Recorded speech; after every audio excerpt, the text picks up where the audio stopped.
죄인들에게 복음이 선포됐습니다. 죄인인 우리를 하나님이 부르셨습니다. 하나님이 계신 자리로 나오라고 말씀하셨습니다. 나오는 방법은 하나님이 약속하시고 말씀한 대로 선포한 대로 하라는 거예요. 그게 예배입니다. 이 예배를 통해 죄인인 우리의 신분이 달라지고 세상에서 내가 죄 가운데 있었던 삶들을 깨끗하게 해주시는 그 예식이 예배입니다. 예수님께서 우리들의 죄를 대신해서 죄인의 몸이신 사람의 몸을 입고 이 땅에 오셨습니다. 왜? 하나님이 이 땅을 사랑하기 때문에 그래요. 이 땅에 오셔서 나와 우리들의 죄를 대신 짊어지고 십자가에서 죽으셨습니다.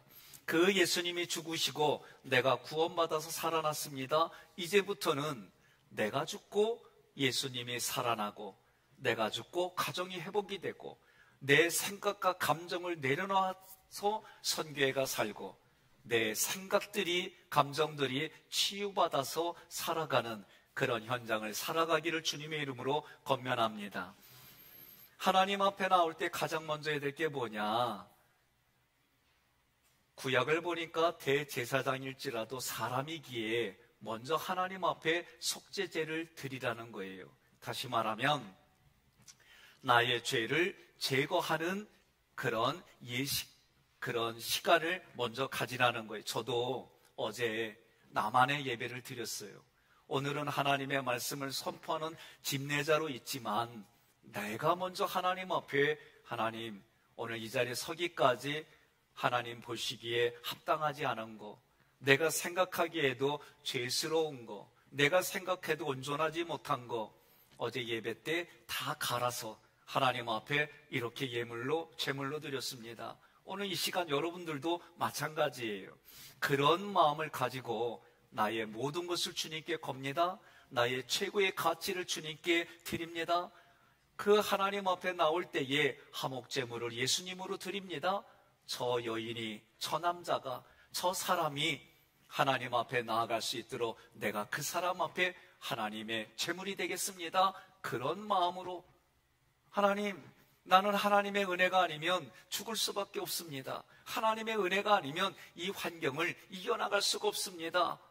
주님의 은혜만을 간절히 사모합니다.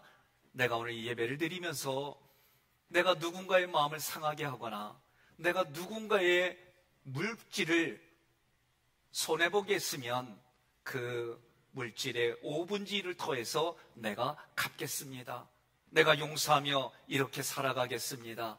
그런 예배가 오늘 이 자리에 앉아있는 예배입니다. 옆에 분한테 그래요. 아무리 힘들어도 아멘 하는 거는 하나님의 마음이요. 마태복음 27장은 하나님의 뜻 가운데 인간으로 오신 예수님이 우리들의 죄를 사하시려고 십자가에 죽으시는 내용을 하나하나 과정으로 기록했어요. 그 십자가의 은혜가 오늘 이 시간 내게 은혜로 부어져서 나는 다시 희생과 헌신을 드리는 진리로 예수님으로 드리는 그런 결단하는 시간이 되기를 주님의 이름으로 권면합니다. 본문은 지난밤에 대제사장 가야바와 회원들에게 이 붙잡혀온 예수님이 불법으로 신문을 받았습니다. 새벽이 됐습니다. 공식적으로 열린 산헤드린 공회에서 구원자 예수님을 사형 선고했습니다. 그러나 로마 식민지 치하에 있기 때문에 그들이 합법적으로 사형을 실현하려면 로마 총독 빌라도에게 데리고 가야 돼요. 1절로 2절의 말씀은 그런 내용이에요. 여기서 새벽이라고 그랬어요. 이 새벽, 프로미아, 이 단어는 하나님 앞에 서는 시간, 하나님을 만나는 시간, 그런 뜻이 있어요. 따라서 구절을 전체적으로 흘러가면 예수님의 십자가 사건은 우리들에게는 죄인인 내가 예수님을 통해 하나님을 만나게 해주는 사건이다라고 암시하고 있는 거예요. 3절은 예수를 판 가룟 유다가 산헤드린 공회에서 예수님에게 사형을 선고하고 이거를 실제로 실행하기 위하여 바로 빌라도 총독에게, 로마 총독에게 넘겨진 예수를 보면서 마음의 양심의 찔림을 받는 거예요.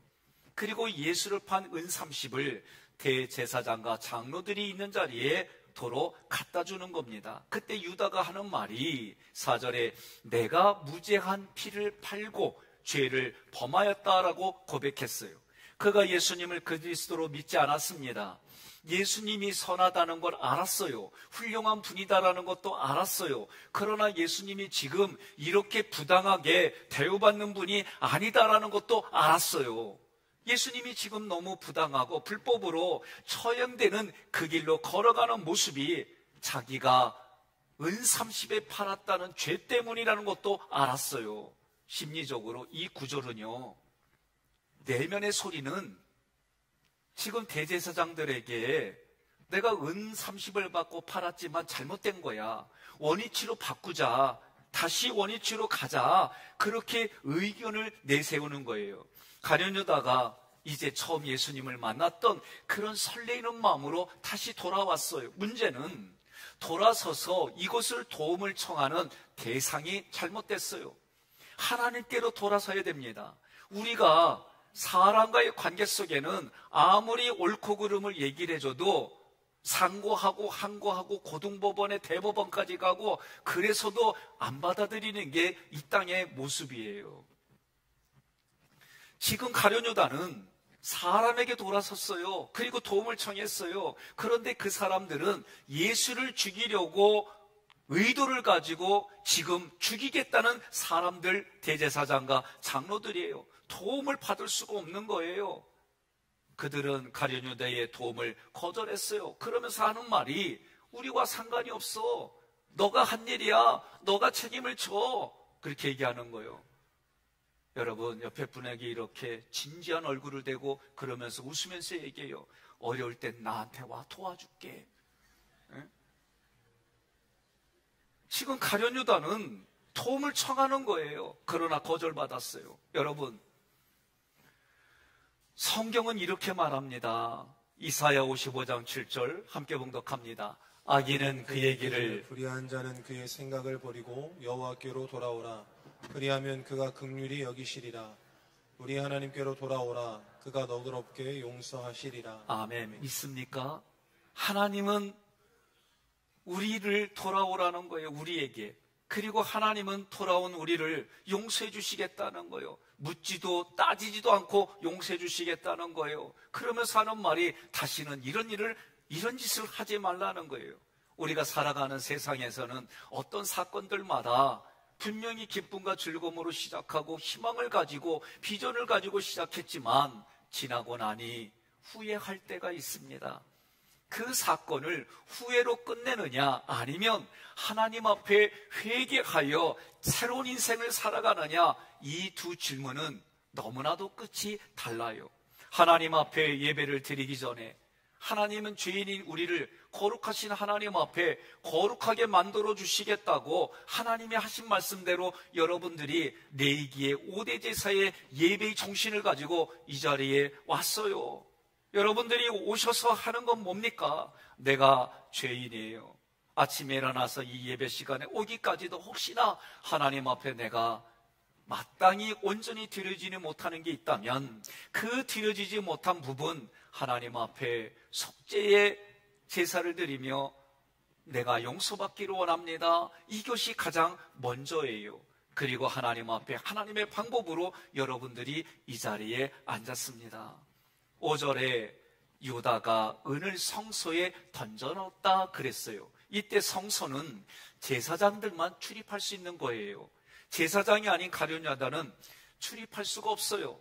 제사장도 하나님 앞에 그 자리에 들어가려면 자기 목숨과 생명과 가족을 위해서 하나님 앞에 자기 예배를 드리는 거예요. 가룟유다가 들어갈 수 없기 때문에 그곳에 은 30을 던져 넣었다는 거예요. 가룟유다의 입장에서 생각해 보겠습니다. 죄의식에 사로잡혔습니다. 자기 혼자만 외톨이 된 것 같습니다. 외롭습니다. 대제사장들에게 자기가 그 일을 예수를 죽이려는 것에 협조했지만 그러나 왠지 모를 분노가 치밀어 오릅니다. 자기 도와달라고 원위치로 시켜달라고 부탁했지만 거절받았습니다. 그 분노로 예수의 핏값을 그들에게 던진 거예요. 물러가서 스스로 목매어 죽은지라. 가룟 유다의 입장에서는 극도의 절망감이 있고 죄책감이 있고 아무것도 할 수 없는 무력감이 있고 모두가 자기를 손가락질할 것 같은 그런 홀로 남겨진 자신의 모습이 하나님 앞에 더 이상 죄에 용서받을 수 없다고 생각한 거예요. 그러니 어디에 희망이 있겠어요? 자기가 살아날 길은 자살밖에 없다라고 생각한 거예요. 심리적으로 자살을 선택하는 사람들은 내가 그 자리에서 탈출하고 살아날 수 있는 방법은 이것밖에 없다라고 생각한 거예요. 더군다나 그 당시에 그리스 로마 문화권에서는 자신의 스승을 배반한 사람이 명예롭게 택할 수 있는 것은 자살이다라고 가르쳤어요. 하지만 그의 선택은 하나님의 말씀이 아니에요. 하나님의 말씀은 살인하지 말라고 가르쳐줬어요. 다른 사람을 죽이는 건 살인이요, 자기가 자기를 죽이는 건 자살이요. 어떤 분이 그래요. 자살 거꾸로 읽으라고. 그럼 뭐라고 그래요? 살자는 거요. 네?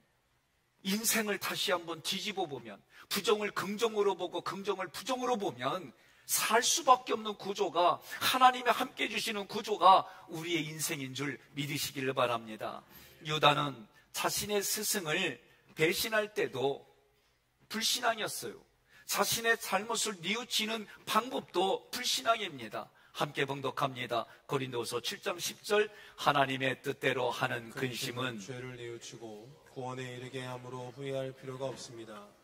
그러나 세상 근심은 죽음을 가져올 뿐입니다. 아멘. 하나님의 말씀하는 거예요. 근심하지 마라, 염려하지 말라, 두려워하지 말라. 나는 너의 하나님이니라. 내가 너와 함께하리라. 평생토록 영원토록 내가 너와 함께하리라. 믿어지면 아멘 하시기 바랍니다. 옆에 분한테 그래요. 안 믿어져도 아멘 하는 소리 듣고 따라하면 믿어져 그러세요. 요한일서 1장 9절에 말씀합니다. 만일 우리가 우리 죄를 자백하면 그는 미쁘시고 의로우사 우리 죄를 사하시며 우리를 모든 불의에서 깨끗하게 하실 것이라. 6절에 대제사장들이 가룟 유다의 언행을 율법을 근거로 판단하는 거예요. 이 은30이 성전 보고에 넣어둘 만한 것이냐, 오늘 여러분들이 드린 헌금이 재무부에서 이걸 헌금으로 받아들일 마땅한 거냐? 그 당시 율법 신명기 23장 18절은 창기가 번던가 개 같은 자의 소득은 어떤 서원하는 일로든지 내 하나님 여호와 전에 가져오지 말라. 이 둘은 내 하나님 여호와께 가증한 것이라. 그러니 우리 동네에서 이런 말을 했어요. 개같이 벌어서 정승같이 쓴다고. 이거 뻥이요. 개같이 번 사람은 개같이 쓸 수밖에 없어요. 그러나 정승같이 벌고 바르게 벌고 바른 가치를 갖고 벌었을 때에 다른 사람을 도와주는 그 일이 힘이 있고 능력이 있고 하나님의 은혜가 함께 흘러가는 줄 믿습니다. 가룟 유다가 성소에 버린 돈은 대제사장들이 판단할 때, 율법을 근거로 판단할 때 무지한 사람의 피를 흘린 것이기 때문에 이 돈은 부정하다. 그러므로 성전 보고에 넣을 수 없다. 아, 멋진 얘기요. 그런데 그 돈이 어디서 왔어요? 자기들에게부터 나갔잖아요. 그러니 자기들 행동이 스스로 옳지 못하다라고 증명하는 거예요. 그런데 사람은 이런 것이 뻔히 아는데도 이 안에 뭐 때문에 그래요? 자기 생각, 자기 가치. 우리는 이거를 심리학적으로는 낮은 자존감이라고 얘기를 하는데 자기는 그거를 높은 자존심이라고 그래요. 7절에 의논한 후, 자, 가룟 유다로부터 받은 돈으로 이 사람들이 의논해서 뭘 했느냐? 공동묘지를 구입했어요. 자기들의 죄를 은폐했다는 얘기입니다. 이 돈은 예수님의 핏값입니다. 그 핏값으로 나그네와 이방인의 묘지를 구입했다는 말은 오늘 성경은 우리를 뭐라고 그러냐면은 나그네와 같은 인생이라고 얘기를 해요. 이방인과 같은 너희를 하나님이 예수의 핏값으로 사해 주셨다는 거예요. 그러므로 우리 최후의 안식전은 예수님의 핏값이라는 거예요. 여러분과 저는, 여러분, 예수님의 핏값으로 사는 거예요. 예수님의 핏값으로 살기 때문에 잘난 얘기, 자기를 드러난 얘기 할 의미가 없다는 거예요. 무엇을 하든지 예수님의 은혜로 했습니다. 누구를 도와주더라도 예수님의 은혜로, 내가 받은 은혜가 너무나 커서 다른 사람에게 이렇게 흘려보냅니다. 그렇게 사는 거예요. 8절에 그러므로 오늘날까지 그 밭을 피밭이라 일컫느니라. 조금 부연 설명이 필요해요. 사도행전 1장 18절로 19절 함께 봉독합니다. 이 사람이 불의의 삭스로 밭을 사고 후에 몸이 곤두박질하여 배가 터져 창자가 다 흘러나온지라. 이 일이 예루살렘에 사는 모든 사람에게 알리어져 그들의 말로는 그 밭을 아겔다마라 하니 이는 피밭이라는 뜻이라. 아멘. 사도행전 1장은 지금 베드로가 설명하는 거예요. 가룟 유다가 스승을 판 대가치로 밭을 구입했는데 그 후에 가룟 유다가 자살하는 거예요. 그런데 높은 데에 매달려 있는데 이게 끈이 떨어져가지고 떨어졌는데 여기가 터졌대. 그러면서 하는 얘기가 뭐냐면 그 밭을 아겔다마 피밭이다 라고 불리는데 이거는 그 시대의 사람들에게 불명예스러운 이름이에요. 이처럼 세상에서 볼 때 예수님의 십자가의 죽음은 불명예스럽지만 우리 믿는 사람들에게는 영원한 생명을 주시는 하나님의 은혜입니다. 동의하십니까? 9절에 함께 봉독합니다.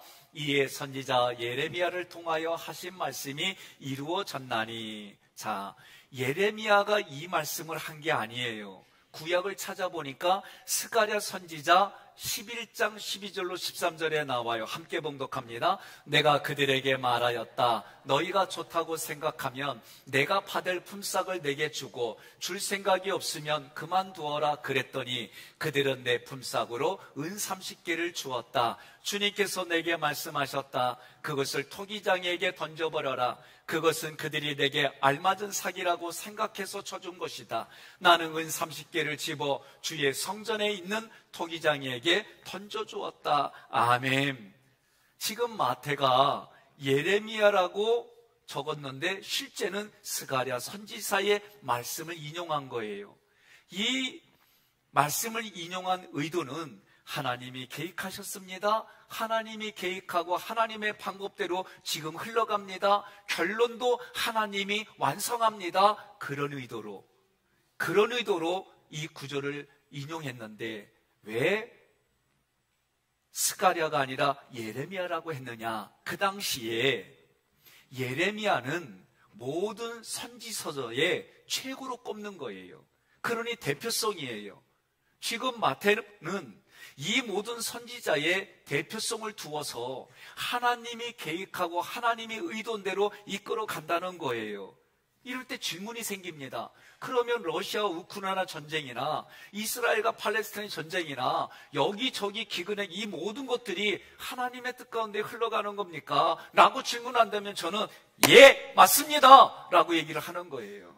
이게 믿겨지지 않았을 때는 뭔 소리냐고, 내가 가지고 있는 조그마한 지식 가지고 그 이론 가지고 얘기를 했지만 이제 말씀을 연구하고 말씀대로 어떻게 살아야 되는지 그렇게 살아가려고 애쓰다 보니 이 모든 것이 지금 마태의 의도처럼 하나님이 계획하고 하나님이 이루어 가시고 하나님이 결론을 맺습니다.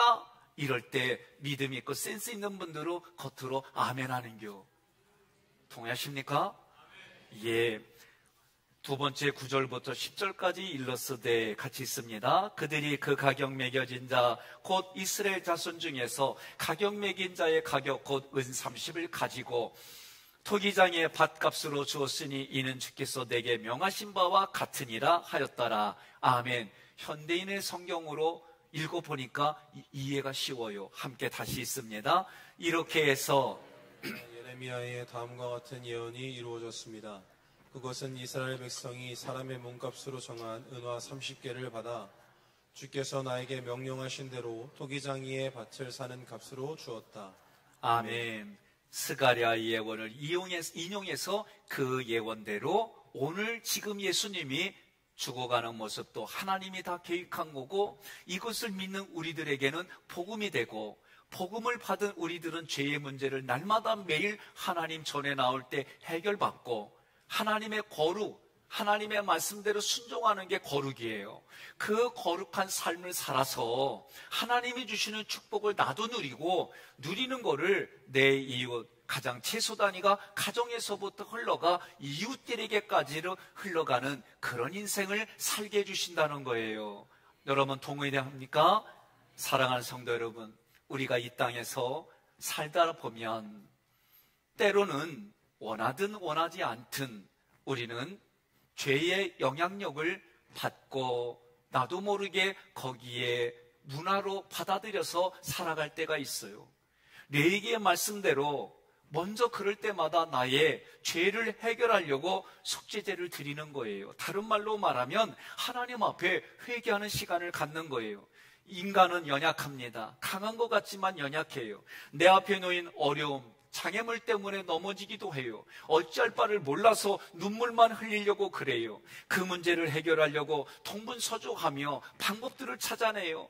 생각하고 경험한 근거로 이 땅을 살아가는데 세상의 가치와 기준을 따라가다 보니까 때로는 눈물 흘리고 때로는 이 길이 바른 길이라고 생각했지만 후회하는 일들이 있다는 거예요. 그때마다 성경이 말하는 거예요. 우리의 생각과 방향, 우리의 감정, 그래서 그 방향을 온전히 하나님께로만 돌려라. 그리고 회개하라. 그리하면 하나님의 나를 긍휼히 여겨주셔서 용서해 주신다. 용서받은 나는 오늘도 이 예배를 통해 하나님의 뜻을 가지고 재창조되어져서 나아간다. 타락한 문화가 아니라 이제는 거룩한 문화를 만들어가는 그 자리에 여러분과 저를 통해 그리스도의 사랑의 열기로 추호하는 사람들에게 그 열기를 쪼아주고 배고파하는 이들에게 여러분과 제가 하나님이 주신 능력으로 일한 삶의 열매를 가지고 그들도 때로는 먹일 수 있는 힘과 능력을 허락해 주신다는 거예요. 그런 풍성한 열매를 맺게 해주시고 열매를 나누라고 얘기하시는 거예요. 오늘 그래서 우리는 말씀한 대로 먼저 미추홀구에 찾아가서 많은 돈은 아니지만 그래도 여러분 우리의 그 마음과 정성 하나님 앞에 드린 그 열정과 사랑을 가지고 우리가 함께 나누는 거예요. 또 많은 신학생들이 바르게 그들이 공부하고 기도해서 나중에 세계와 민족과 나라와 지역을 위해 쓰임받으라고 장학금으로 내놓는 거예요. 옆에 분에 그래요. 좋은 일 할 때는 웃으면서 하면 좀 해봐 그래요. 가룟유다가 후회하는 삶에 머물러서 자기 생각으로 스스로 생을 마감했어요. 그러나 베드로는 예수님을 거절한 정도가 아니라 저주까지 했어요. 무슨 낯짝이 있겠어요. 그 결말을 보려고 있다가 결국은 예수님까지 저주하며 거절하고 예수님의 죽음을 보고 자기가 살던 고향으로 어부의 직업을 가졌던 곳으로 다시 갔어요. 주님은 그렇게 올 베드로를 미리 아시고 내가 너보다도 먼저 갈릴리 가서 기다리겠다. 그리고 그 부활하신 예수님을 만난 베드로는 회개했습니다. 생각과 감정을 예수님께 막 초점을 맞추었어요. 그런 베드로를 하나님은 끝까지 사용하셨습니다. 그리고 오늘날까지도 미래에도 베드로의 그 언행이 예수의 이름으로 아름답게 회자되고 있습니다. 여러분과 저도 그런 인생이 되기를 바랍니다. 그러려면 나의 신앙을 매일 점검하십시오. 하나님 중심으로 내가 회개하고 돌이킬 것은 없는지, 말씀 중심으로 교훈과 책망과 바르게 함으로 의로 교육하로 살려고 애쓰십시오. 예배를 드릴 때마다 나의 죄를 제거하는 속죄의 제거를 하시고 하나님의 말씀이 나에게 왔으니 내가 교회 중심으로 너와 내 집이 구원을 받고 다른 이들에게 선한 영향력이 흘러가는 삶을 살게 해달라고 기도하면 그런 인생이 될 줄로 믿습니다. 그 결과 하나님은 세상의 가치와 다르게 성공한 인생이다라고 말씀하시며 이런 삶을 살아갈 수 있도록 오늘도 내일도 여러분의 인생에 주님이 말씀하십니다. 내가 너와 함께 하리라. 이런 삶을 살아가시기를 주님의 이름으로 권면하며 축복합니다.